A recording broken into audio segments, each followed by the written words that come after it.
नमस्कार मित्रांनो, विन दोघातीलही तुटेना या मालिकेच्या आजच्या भागामध्ये अगदी मनपूर्वक मी तुमचं स्वागत करते। आजच्या भागामध्ये मात्र आता स्वानंदी आणि समर देवाच्या पाया पडतात, देवाची पूजा वगैरे करतात। तेव्हा आता देवपूजा झाल्यानंतर प्रार्थना करून झाल्यानंतर समर विचारतो की काय झालं। त्यावरती स्वानंदी म्हणते की काही नाही। समोर म्हणतो की मग तुम्ही माझ्या मागे का बघतात, माझ्या नाकाला काही लागलेलं आहे का।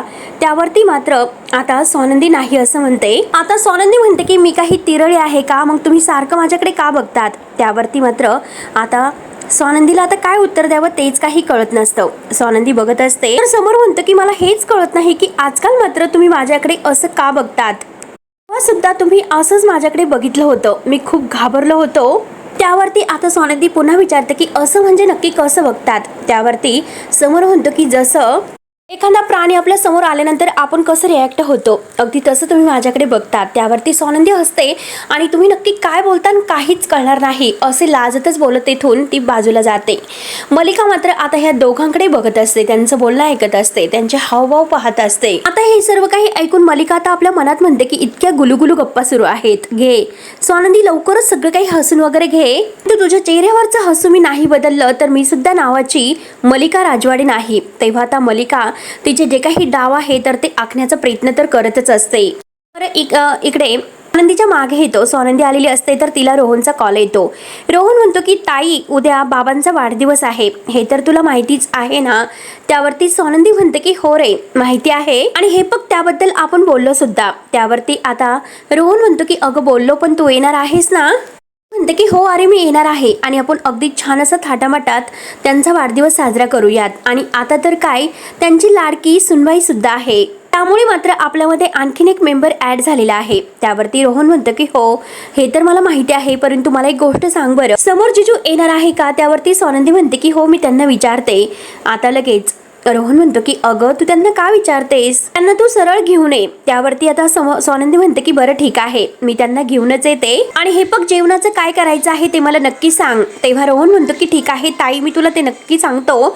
आणि आता लगेच रोहन तिला काळजी घे असं बोलून फोन ठेवतो, दोघे एकमेकांना बाय बोलतात। त्यानंतर आता रोहन कामाला लागतो तर इकडे जेव्हा आता आनंद ऑफिसमध्ये येत आहे तर आनंदच्या अंगावर गुलाबाच्या फुलांच्या पाकळ्या टाकून त्याचं मस्त असं स्वागत केलं जातं। आता सगळ्यांना तो अगदी थँक्यू म्हणतो, सगळेजण त्याला गुलाबाची फुलं वगैरे देऊन त्याचं स्वागत करतात। छान असं अगदी डेकोरेशन सुद्धा केलेलं आहे। तर आता समर लगेच फुलांचा बुके देतो आणि त्याला अगदी ह्या ऑफिसमध्ये तुझं स्वागत आहे, वेलकम टू बॅक असं म्हणतो। आणि आता तो आनंदला घट्ट मिठी मारून म्हणतो की अरे तू तर ह्या ऑफिसचा कणा आहेस।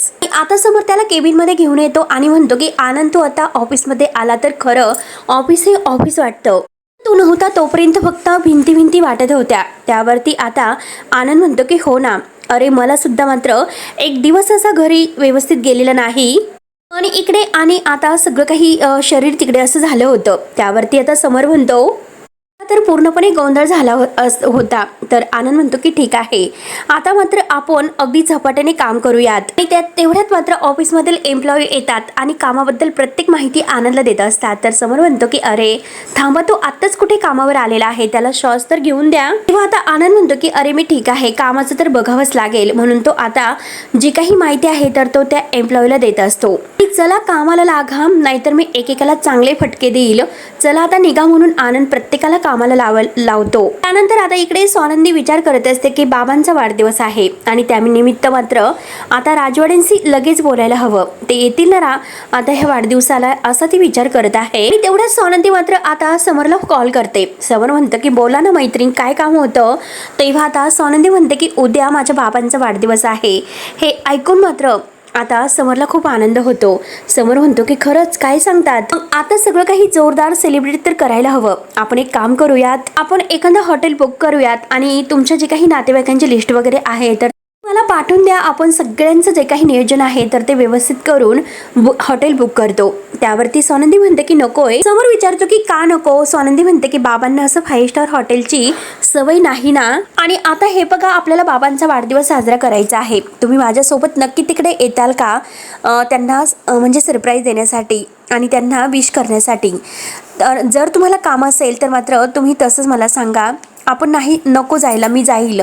त्यावरती समर म्हणतो की मी तुम्हाला शब्द दिलेला आहे ना, मी नक्की येणार म्हणजे येणारच. आता हे ऐकून स्वानंदी खूप खुश होते आणि थँक्यू असं म्हणते. त्यावरती आता समर म्हणतो की थँक्यू का बोलते मैत्रीण. तेव्हा आता स्वानंदी म्हणते की ठीक आहे, मी आता ठेवते, कारण मला ऑफिसला निघायचं आहे आणि लवकरच ऑफिसमधून निघेल, कारण मला बाबांसाठी गिफ्ट वगैरे घ्यायचं आहे. तर समर म्हणतो की अरे बापरे, मी सुद्धा येतो तुमच्यासोबत. स्वानंदी आता खरंच असं विचारते का. समर म्हणतो की कुठून तुम्ही गिफ्ट घेणार आहेत मला सांगा, आपण तिकडे जाऊयात. तर स्वानंदी म्हणते की ठीक आहे, मी तुम्हाला लोकेशन वगैरे पाठवून देते. आणि दोघांचं आता डन असं ठरतं. तर समर बाईक करून फोन ठेवतो. त्यानंतर आता इकडे बाबा हे त्यांच्या आवडती गाणी ऐकत असतात, महेश दळे यांची. तेव्हा मंदा तेथे येते. मंदा म्हणते की काय ओ, अहो जरा ऐकून घ्या. आणि काय मी आल्यानंतर लगेच तोंड पाडून बसतात ओ. आणि हे बघा, तुम्ही कितीही काही मला बोललात तरी सुद्धा मला राग येत नाही, तरी सुद्धा मी रागवणार नाही. झालं गेलं आहे तर ते गंगेला सोडून द्या. तुमचा वाढदिवस आहे, मग तुम्ही असं फुग्यासारखं तोंड फुगून बसणार आहात का. आणि हे बघा, तुमच्या वाढदिवसाच्या दिवशी खूप काही छान असे बेत केलेले आहेत. आपण एक काम करू, आपण बाहेर जेवायला जाऊयात का. पण बाबा एकही शब्द मंदाशी बोलत नसतात. आपण तुम्हाला अगदी आवडेल त्या ठिकाणी मात्र आता जाऊयात, अगदी ज्या ठिकाणी आहे तर त्या ठिकाणी. आणि आपण तिकडे समुद्रकाठी जाऊयात. आणि तुम्हाला माहिती आहे ना, तो भेळवाला तुम्हाला काय म्हणायचा, तुम्हाला अगदी वहिनी म्हणजे वहिनी, भाऊजी भाऊजी असं म्हणायचात, कारण त्यांच्याकडे आता वहिनीला भाऊजी असं म्हणतात. तेव्हा आता तरी सुद्धा बाबा काही उत्तर देत नसतात. आता ते मात्र उठून बाजूला जातात. मंदा परत त्यांच्या मागे जाते आणि परत बाबा आपल्या जागेवर येऊन बसतात आणि पुन्हा ती गाणी लावतात. तेव्हा मंदा परत त्यांच्या मागे येते आणि म्हणते की आपण तो वडेवाला आहे ना, तर त्या हातगाडीवर त्यावर जाऊया आणि तिथे मस्त वडापाव खाऊन आनंद एन्जॉय करूयात. तरी सुद्धा बाबा काहीच बोलत नसतात. बरं ठीक आहे, तुम्हाला बोलायचं नसेल तर नका बोलू, परंतु मला काही आबोला धरता येत नाही. तुम्हाला नसेल बोलायचं तर नका बोलू. आता मात्र ठीक आहे, जी तयारी करायची आहे मी ती करेलच. म्हणून आता मात्र मंदा बाजूला जाते. तर आता बाबा त्यांच्या आवडते जे काही गायकाचे ते गाणं आहेत तर ते गाणं लावतात आणि मस्त त्यावर एन्जॉय करत असतात. त्यानंतर आनंद मात्र समरला म्हणत असतो की अरे आपल्याला खरंच स्वानंदीला काहीतरी गिफ्ट द्यावं लागेल. आता समर म्हणतो की काय गिफ्ट कसलं. तर आनंद परत म्हणतो की अरे आपण दोघंजण मात्र इथे बसून आता जे काही गप्पा मारतो ना, या सगळ्याचं क्रेडिट मात्र स्वानंदी बहिणीला जाते. समोर विचारतो की अरे गिफ्ट म्हणजे नक्की काय. तर लगेच आता आनंद म्हणतो की अरे आपल्या अनमोल मैत्रीसाठी. आणि समोर पुन्हा विचारतो की काय द्यायचं आहे. तर आता आनंद म्हणतो की ते आहे ना गिफ्ट, ते तू ठरवायचं, मी नाही. म्हणून मात्र आता समोर लगेच आता काय गिफ्ट द्यायचा याचा विचार करत असतो आणि लगेच रोहनला कॉल करतो. नक्की स्वानंदीला काय आवडतं. रोहन म्हणतो की मला कसं माहिती. आता समोर म्हणतो की ती तुझी बहीण आहे आणि हे बघा तिला तर सगळं काही आवडतं. मुळात म्हणजे तुम्ही जे काही देताल ते तिला फारच आवडेल. आणि आता तो गेस करत असतो आणि तेवढ्यात आता ते विचारातून बाहेर येतो आणि आता तो आनंदला म्हणतो की हे बघ, आता मात्र बायकांना नेमकं कोणतं गिफ्ट आवडतं याचं उत्तर आपल्याला कधीच मिळू शकत नाही. त्यावरती आनंद म्हणतो की अरे मैत्रीमध्ये कसल्या फॉर्मॅलिटीज आहे बरं, आणि हे थोडं वेगळं आहे असं जेव्हा समर म्हणतो तेव्हा आनंद म्हणतो की अच्छा, म्हणजे गाडी जरा मैत्रीच्याही पुढे गेलेली दिसते. त्यावरती समर रिॲक्ट होतो आणि म्हणतो की ए तसलं काही नाही, कसलाही नॉनसेन्सपणा करू नकोस. त्यानंतर आता इकडे रोहन आणि अधिरा मात्र बाबांना गिफ्ट काय द्यायचं त्याचं ठरवत असतात. अधिरा म्हणते की आपण जे काही चष्म्याच्या फ्रेम्स वगैरे आहेत तर ते आता जुन्या झाले असतील, आपण त्यांना नवीन देऊयात. रोहन म्हणतो की मी तुला काय वाटलं, मी त्यांना विचारलं नसेल. अधिरा म्हणते की मग आता काय द्यायचं, बुक्स द्यायचं का. रोहन म्हणतो की बघ मागे बघ किती बुक्स आहेत, येथे सुद्धा पुस्तक आहेत आणि येथे सुद्धा पुस्तक आहेत. त्यामुळे मात्र तू आता बाबा आपल्यावर ओरडतील पुस्तकाचं नाव घेऊच नकोस. नेहमी हेच म्हणत असतं की पुस्तक अगोदर वाचून संपवा आणि मग नवीन मागवा म्हणून. तेव्हा आता आदिरा विचारते की अरे मग काय द्यायचं आहे. आदिरा आता काय द्यायचं असा विचार करून म्हणते की आपण त्यांच्या आवडता मात्र फेवरेट कलरचा कुर्ता देऊयात. आता रोहन हसतो आणि म्हणतो की अधिरा अगं त्यांच्याकडे ढीगभर असे कुर्ते आहेत, तरी सुद्धा ते 4च कुर्ते वापरतात. तेव्हा आता अधिरा म्हणते की अरे तू जर असंच म्हणत राहिला तर नक्की काय द्यायचं. आणि दोघे आता विचार करतात. तर अधिरा म्हणते की आपण एक काम करू, त्यांना कुठेतरी बाहेर छान ठिकाणी फिरायला घेऊन जाऊयात आणि त्यांचे जे काही आता जुने मित्र आहेत ना तर त्यांना इन्व्हाइट करूयात. त्यांना मात्र ते खूप छान वाटेल, त्यांच्यासाठी ते सरप्राईज असेल. आणि आतापर्यंत एखादी गोष्ट आहे तर ती राहून गेली असेल, ती त्यांना करायची असेल. त्यावरती रोहन म्हणतो की आपण मात्र कधी विचारच केला नाही की बाबांना नक्की काय आवडतं आणि काय आवडत नाही, म्हणून त्यांनी कधीही आपल्या आवडीचा विचार आयुष्यामध्ये केला नसेल. लहानपणी मात्र आता अगदी मला जे काही आवडायचं ती प्रत्येक गोष्ट त्यांनी मला आणून दिलेली आहे आणि मला असं रिअलाइज होतं की खरंच मी त्यांच्यासाठी काहीच आतापर्यंत करत नाही म्हणून. तेव्हा आता हे सर्व ऐकल्यानंतर आता मात्र आदिरा म्हणते की खरंच तू रोहन खूप लकी आहे, कारण तुला इतके प्रेमळ असे बाबा मिळालेत. इतकी वर्ष तू त्यांच्यासोबत राहिलेला आहेस, तुला त्यांचा सहवासच मिळालेला आहे, परंतु मला मात्र आठवत नाही की माझे बाबा कसे दिसत होते ते. आणि आता मात्र आदिराचे डोळे भरून येतात, तिच्या डोळ्यामध्ये पाणी येतं. तेव्हा आता ठीक आहे असं म्हणून ती स्वतःच्या डोळ्यातील पाणी आवरते आणि दोघांना मात्र नक्की गिफ्ट द्यायचं हे काहीच कळत नसतं. म्हणून आता आदिरा म्हणते की मला खरंच त्यांना काहीतरी असं मस्त सरप्राईज द्यायचं आहे गिफ्ट. त्यावरती आता रोहन म्हणतो की मी एक काम करतो, मी मात्र ताईला विचारतो की ताईला नक्की मात्र अगदी माहिती असेल की काय गिफ्ट द्यायचं आहे ते. आणि आदिरा म्हणते की हो, मी बाबांशी अगदी डायरेक्टली बोलते आणि इनडिरेक्टली मात्र त्यांच्याकडून काढून घेते की त्यांना काय आवडतं हे. त्यानंतर आता इकडे स्वानंदी मात्र गिफ्ट घ्यायला आता ऑफिसमधून येतच असते आणि तेवढ्याच समोरची गाडी समोरून येते आणि तो म्हणतो की आता स्वानंदी मॅडम आणि लगेच गाडीच्या खाली उतरतो. स्वानंदी म्हणते की मला वाटलं नव्हतं की तुम्ही इतक्या लवकर येताल म्हणून. तेव्हा लगेच स्वानंदी म्हणते की चला गिफ्ट घ्यायचं आहे. समोर म्हणतो की काही ठरवलं असेल की तुम्ही नक्की काय गिफ्ट देणार आहात. आणि आता मात्र पुरुषांना गिफ्ट काय द्यायचं हे मला माहिती नाही. अगदी बायकांचं कसं असतं की साडी वगैरे जे काही आहे तर ते जरी दिली तरी सुद्धा चालते. म्हणून दोघे आता गाडीमध्ये बसतात आणि दोघांचं आता डिस्कशन सुरू असतं. तेव्हा आता म्हणजे समोर म्हणतो की आपण त्यांना गाडी गिफ्ट करायची का. तर आता स्वानंदी म्हणते की आता जावईकून ते गाडी घेतील का आणि इतकं मोठं गाडीचं गिफ्ट. तर समोर म्हणतो की जी म्हणताल ती गाडी आपण घेऊयात. स्वानंदी म्हणते की नको, त्यांचा बीपी वाढेल, आपण एक काम करू त्यांच्यासाठी बीपीचं मशीन घेऊयात. तेव्हा आता लगेच समोर म्हणतो की नकोय, काही पण बोलतात. तर स्वानंदी म्हणते की मग नीट सांगा नक्की काय घ्यावं ते.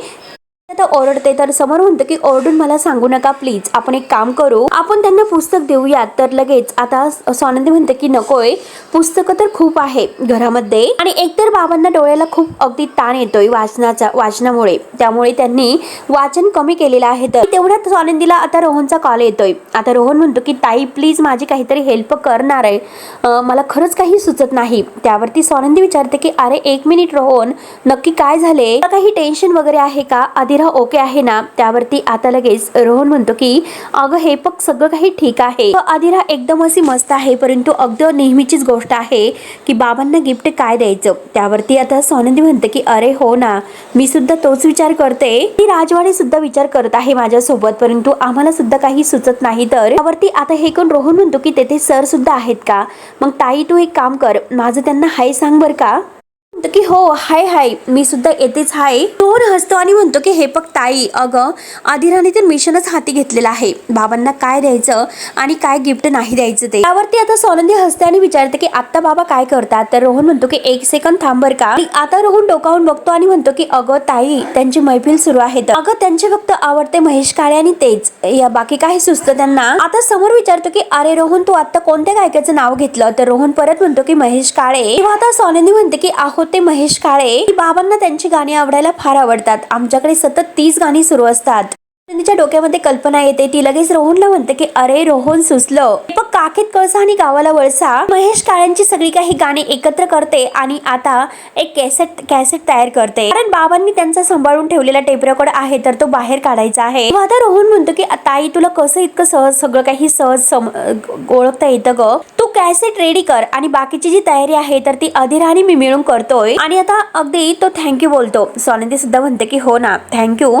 तर आता रोहन म्हणतो की तू माझा खूप मोठा प्रॉब्लेम सॉल्व्ह केलेला आहे. दोघंही खुश होतात आणि तयारीला लागतात. दोघंही बाय करून फोन ठेवतात आणि आता दोघंही खुश आहे ते बघून समर खुश होतो. स्वानंदीकडे बघतोय. स्वानंदी आता फोन ठेवल्यानंतर म्हणते की हो आता मात्र शेवटी बाबांचं गिफ्ट मात्र सापडलं. समर विचारतो की काय आहे आणि बाबांना मात्र त्यांच्या फॅमिली सोबत अगदी वाढदिवस साजरा करायला आणि त्यांची जी महेश काळेंची गाणी आहे तर ती ऐकायला फारच आवडते. घरातच ते मैफिल सजवतात, गाणीही ऐकत बसतात. आणि तुम्हाला माहिती आहे की बाबांचं स्वप्न काय आहे. आता त्यांना एकदा प्रत्यक्षात मात्र महेश काळे यांना भेटायचं आहे. तर एवढा मोठा तो गायक आहे तर त्यांची आणि यांची भेट कशी आपण घडून देणार आहात बरं. आणि मी बाबांना म्हणाले सुद्धा होते आपण एखाद्या वर्ष प्रयत्न करूयात. आणि यावर्षी मात्र आता ही कॅसेट आणि त्यानंतर मात्र बाबा आणि मी मंदिरात सुद्धा जातोय. तेव्हा आता समोर विचार करतो आणि म्हणतो की महेशचं गाणं. स्वानंदी म्हणते की तुम्ही असं एकेरी का बोलतात, शाळेतील मित्र असल्यासारखं. आणि हे बघा मला असं अरे तुरे केलेलं खरंच कोणाला नाही आवडत. कलाकार मात्र आपल्याला असे आपल्या बरोबरचे असल्यासारखं वाटतात. शेवटी ते मोठे असतात. ते किती मोठे गायक आहेत आणि तुम्ही त्यांच्या नावाने अगदी एकेरी हाक मारता त्यांना. समोर मात्र हसतो आणि महेश काळे खूपच मोठे गायक आहे असे तो म्हणतो आणि स्वानंदीकडे बघतो. तर मित्रांनो आता हा भाग येथे संपतो. पुढील भागामध्ये तो आता स्वानंदीच्या बाबांना सरप्राईज खास देतो. ते म्हणजे आता महेश काळेंची चक्क बाबांची भेट घडवतो आणि त्या दोघांना एकत्र आणून बाबांचं स्वप्न पूर्ण करतो. तेव्हा आता पुढे काय होतं हे पाहायला विसरू नका. तोपर्यंत धन्यवाद.